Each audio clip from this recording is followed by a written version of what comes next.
La démocratie, pour ou contre? Tout d'abord, nous avons départagé notre sujet en 3 parties. La première, introduction, où nous aborderons l'étymologie du mot démocratie, sa définition, quand elle est apparue et la façon dont elle s'organise. La deuxième, les limites de la démocratie. Et enfin, la dernière, la démocratie ne serait-elle pas finalement une notion propre à chacun? La démocratie prit racine pendant la Grèce antique à Athènes au 5e siècle avant Jésus-Christ environ. En France, il a fallu attendre plus de 23 siècles pour en entendre parler, soit peu après la Révolution française. Il s'agit alors d'un mot grec qui se décompose en 2 parties, démos et kratos. Démos signifie le peuple et kratos le pouvoir. Cela signifie donc le pouvoir du peuple. Par la suite, nous avons cherché une définition précise. En vain. Nous avons trouvé pas moins de 5 définitions qui sont: la première, elle désigne l'ensemble des procédures, instruments et dispositifs qui favorisent l'implication directe des citoyens dans la gouvernance. Elle peut prendre plusieurs formes selon le degré d'implication des citoyens. La seconde, forme de gouvernement dans laquelle la souveraineté appartient au peuple. La troisième, système politique, forme de gouvernement dans lequel la souveraineté émane du peuple. La quatrième, système de rapport établi à l'intérieur d'une institution, d'un groupe où il est tenu compte, aux divers niveaux hiérarchiques, des avis de ceux qui ont à exécuter les tâches commandées. La cinquième, régime politique dans lequel le pouvoir est détenu ou contrôlé par le peuple, principe de souveraineté, sans qu'il y ait de distinction due à la naissance, la richesse ou la compétence, principe d'égalité. En règle générale, les démocraties sont indirectes ou représentatives, le pouvoir s'exerçant par intermédiaire des représentants désignés lors d'élections au suffrage universel. Nous constatons qu'il n'y a pas qu'une seule définition qui caractérise une démocratie, mais bel et bien plusieurs. On peut donc en déduire que la démocratie ne possède pas de définition universelle, et ce, à cause de son ancienneté. La démocratie est devenue un système politique dans lequel la souveraineté est attribuée aux citoyens qui l'exercent de façon Directe, lorsque les citoyens adoptent eux-mêmes les lois et décisions importantes et choisissent eux-mêmes les agents d'exécution, généralement révocables. On parle alors de démocratie directe. Indirecte, lorsque des représentants sont tirés au sort ou élus par les citoyens pour un mandat non impératif à durée limitée, durant lesquels ils ne sont généralement pas révocables par les citoyens. On parle alors de démocratie représentative. semi-directe, dans le cas de la démocratie indirecte dans laquelle les citoyens sont cependant appelés à statuer eux-mêmes sur certaines lois, par les référendums, qui peuvent être soit un référendum d'initiative populaire, soit une possibilité de mettre un veto à un projet de loi, soit une proposition de projet de loi. En soi, l'idée de démocratie est quelque chose d'alléchant, puisqu'il sous-entend que le peuple détient le pouvoir. Mais qu'en est-il réellement? Comment s'organise-t-elle en France? Dans l'ancien temps, à Athènes, le peuple exerçait le pouvoir à tour de rôle sous forme de tirage au sort. Dorénavant, la démocratie représentative, comme nous la connaissons en France, est un pouvoir détenu par plusieurs personnes que le peuple a élues. Elle fut mise en place par l'article 3 alinéa 1 de la Constitution du 4 octobre 1958. Il s'agit de la Ve République qui se divise en 3 pouvoirs bien distincts. Le pouvoir exécutif, dirigé par le président et son gouvernement, le pouvoir législatif qui vote les lois, il appartient à l'Assemblée nationale et au Sénat, et le pouvoir judiciaire qui vérifie la conformité des lois à la Constitution. De plus, les citoyens élisent tous les 5 ans le président de la République, ainsi que les 577 députés de l'Assemblée nationale lors des élections législatives.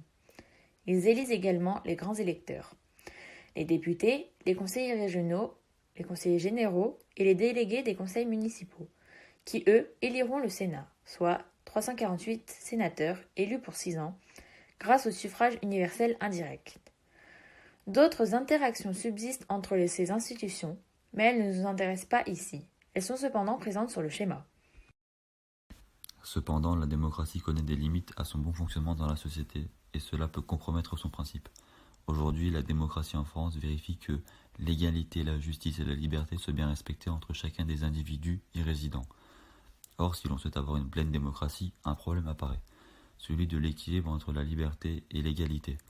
En effet, vouloir l'égalité totale impacte la liberté, dans le même sens, une liberté totale entacherait l'égalité. C'est alors la première limite que nous avons identifiée. La démocratie reposerait sur le fait que le pouvoir appartient au peuple. Mais est-ce vraiment la réalité? En France, la population n'est maîtresse d'aucune décision. Elle participe seulement en élisant le président ou tout autre représentant ainsi qu'en participant au référendum ou plébiscite. Elle ne prend alors directement aucune décision, elle vote pour un programme politique sans savoir ce qu'il en découle réellement. En France, le gouvernement a la possibilité de faire passer une loi sans vote préalable. Et ce, grâce à l'article 49 alinéa 3, le texte permet au gouvernement de faire passer le texte qu'il présente sans vote, sous couvert du rejet de la motion de censure que l'opposition se doit de déposer pour la forme avec peu d'espoir de réussite. Si le Premier ministre décide d'y recourir, sa décision entraîne la suspension immédiate de la discussion du projet de loi. Le projet est considéré comme adopté sans être soumis au vote, sauf si une motion de censure qui doit être votée dans des conditions très précises. Seuls sont recensés les votes favorables à la motion de censure qui ne peut être adoptée qu'à la majorité des membres composant l'Assemblée dans les 24 heures qui suivent. L'article 49.3 a été utilisé 87 fois depuis sa création en 1958. Cet article fut utilisé pour la dernière fois fin février début mars 2020 pour la réforme des retraites.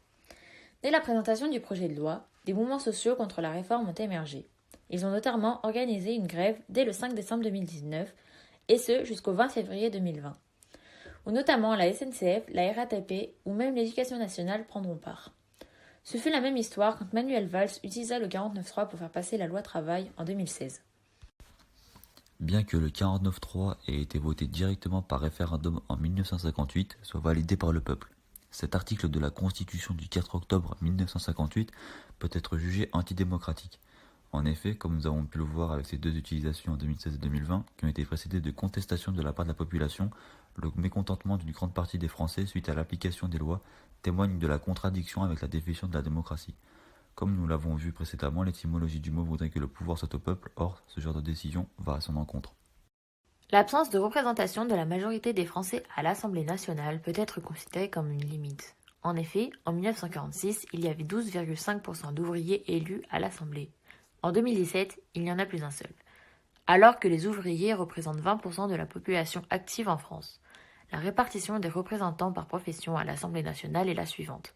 0% d'ouvriers, 9% de chefs d'entreprise, 13% d'hommes politiques professionnels, 14% de fonctionnaires, 17% de cadres du privé, 18% de professions libérales et enfin 29% d'autres professions. Les chefs d'entreprise, les hommes politiques professionnels, les fonctionnaires, les cadres privés et les professions libérales, ces 5 postes réunis détiennent 71% des élus de l'Assemblée alors qu'ils ne représentent que 13,9% de la population. Niveau diversité, 35 députés d'origine étrangère sur 577, soit 6% des élus, alors qu'en France on compte près de 15 millions de personnes d'origine étrangère, soit 23% de la population. Le peuple n'est alors pas représenté à son juste titre. Nous pensons qu'il faudrait une répartition quasiment proportionnelle dans les élus de l'Assemblée. Par exemple, si l'on prend les ouvriers, ils représentent 20% de la population. Ils devraient alors avoir 20% d'élus. A l'inverse, les 5 postes énoncés précédemment ne représentant que 13,9% de la population ne devraient alors avoir que 13,9% de représentants. La défiance vis-à-vis des hommes politiques et le désintérêt de la politique et des élections qui est né de la part des Français, comme le montre le taux d'abstention record de 57,36% aux élections législatives de 2017, montre qu'il y a peut-être un problème quelque part. De plus, le système républicain semble de plus en plus déconnecté du peuple. Au final, nous pensons que chacun possède une vision différente de la démocratie et l'entend, la comprend d'une manière différente. Si on pense que la démocratie est comme l'énonce l'article 1 de la Constitution du 4 octobre 1958, que la France est une république indivisible, laïque, démocratique et sociale, et qui repose sur des règles juridiques, alors on est obligé d'admettre que juridiquement, la France est une démocratie. Par contre, si nous partageons les idées de James Madison, qu'une démocratie pure est une société composée d'un petit nombre de citoyens qui assemblent et administrent le gouvernement en personne, ou alors que démocratie rime forcément avec pouvoir exercé par le peuple sans passer par des gouvernants élus, alors la France n'est pas ou plus une démocratie. Cela peut également dépendre de la représentation que nous nous faisons du chef de l'État. Par exemple, le Nouvel Observateur mettait en une de son magazine une représentation de François Mitterrand en roi, avec le titre suivant « L'homme qui voulait être roi ».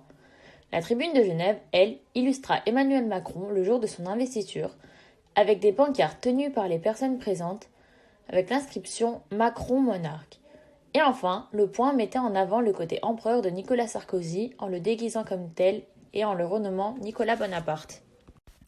Pourtant, ce sont tous trois des présidents de la Ve République, ils sont censés respecter le principe démocratique, et pourtant le peuple et les médias possédaient une vision différente sur l'application ou non de la démocratie de ces trois derniers durant leur mandat. Pour conclure, nous pensons qu'en soi, la démocratie est une bonne chose, à condition que les citoyens soient correctement représentés et entendus.